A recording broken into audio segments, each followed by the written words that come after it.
Assalamualaikum. Good morning, everyone. Honorable committee and participant. Before we begin, I would like to express my sincere gratitude to the committee for giving me such an opportunity for being a presenter here in this international symposium. Amazing event. And I would like also to introduce myself. I am Elma Haryani. I work in the National Research and Innovation Agency in the Republic of Indonesia in the Department of Development Policy. My presentation today will have five consists. Let me share my screen first. First, about background. Second, methodology. And third, research question. Then the fifth is conclusion. My title is Strengthening a Culture of Peace and Religious Moderation Through Women's Interfaith Extensionist in Indonesia. Background of research. Mainstreaming gender empowering women as strategic agenda in the process of strengthening tolerance and peace. According to the result of a 2017 national survey supported by United Nations Women and the Wahed Foundation and conducted by the Indonesian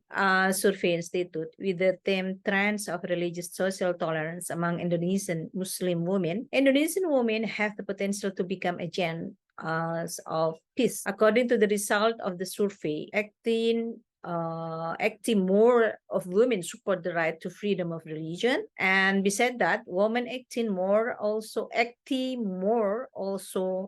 unwilling to be radical than men, and women are less intolerant than men. So this is the fact. The result of the survey explained the potential situation, I think, of socio-religious tolerance and among Muslim women and the factor of that contributed to strengthening tolerance in Indonesia.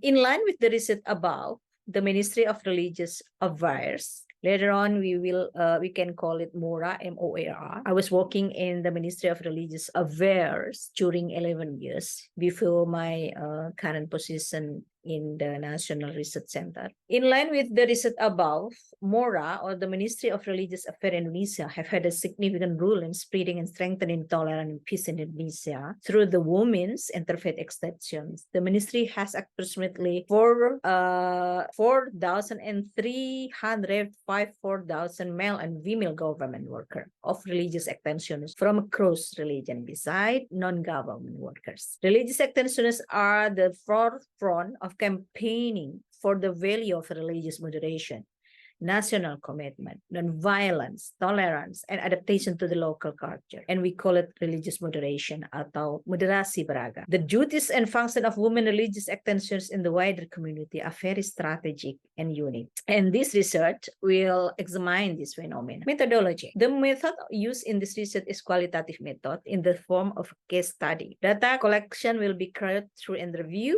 literature, documentation, and observation. Interview will be conducted with a number of informants from various elements of society who are considered to know the problem being studied. Literature and documentation studies are carried out by examining books and documents related to the issues under study. Research location is in Indonesia, and to produce accurate conclusion, technical triangulation is used. The data was successfully collected was processed through the following stage: editing, classification, and interpretation to gain new understanding and method for compiling study result. To what extent this question are to what extent the understanding and implementation of strengthening the values of religious moderation and the duties and function of women's interfaith extensionists. Secondly, what is the contribution of women's interfaith extensionist work in promoting religious moderation and for nobility within and inclusive leadership? And thirdly, what factors contribute to the strengthening and practicing the values of religious moderation, tolerance, commitment to humility, non-violent, adaptation to local culture in the field? The significance of female interfaith extensionists. Penyuluh agama or female interfaith extensionists under the MORA in Indonesia serve as a vital link between the government, religious communities, and societies. They contribute to religious education, community development, crisis response, and the promotion of tolerance and harmony, all of which are critical aspects of Indonesia in the religious landscape and its diverse society. And their main duty, based on minister regulation, are first providing religious education to individuals and communities, fostering religious literacy and practice. Secondly, promoting tolerance and harmony among Indonesia's diverse religious communities.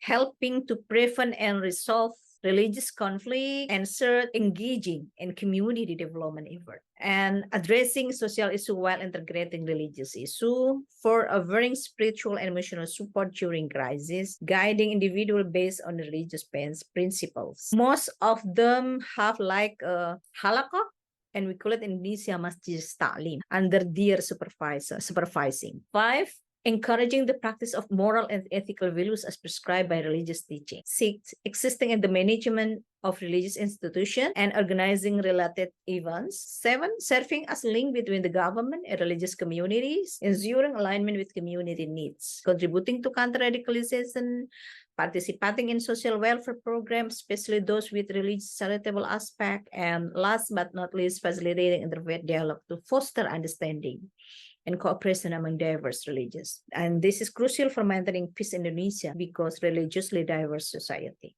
Finding.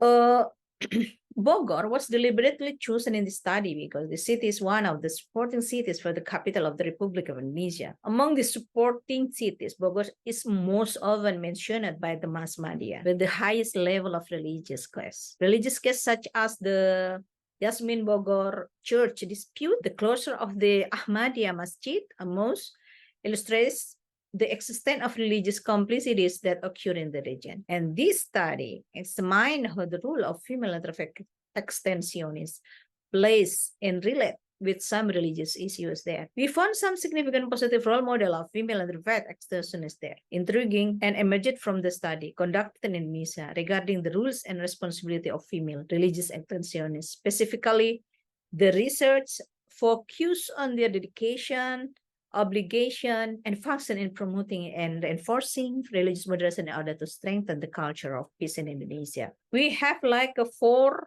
positive role model as a female religious extensionist in the different background of religion.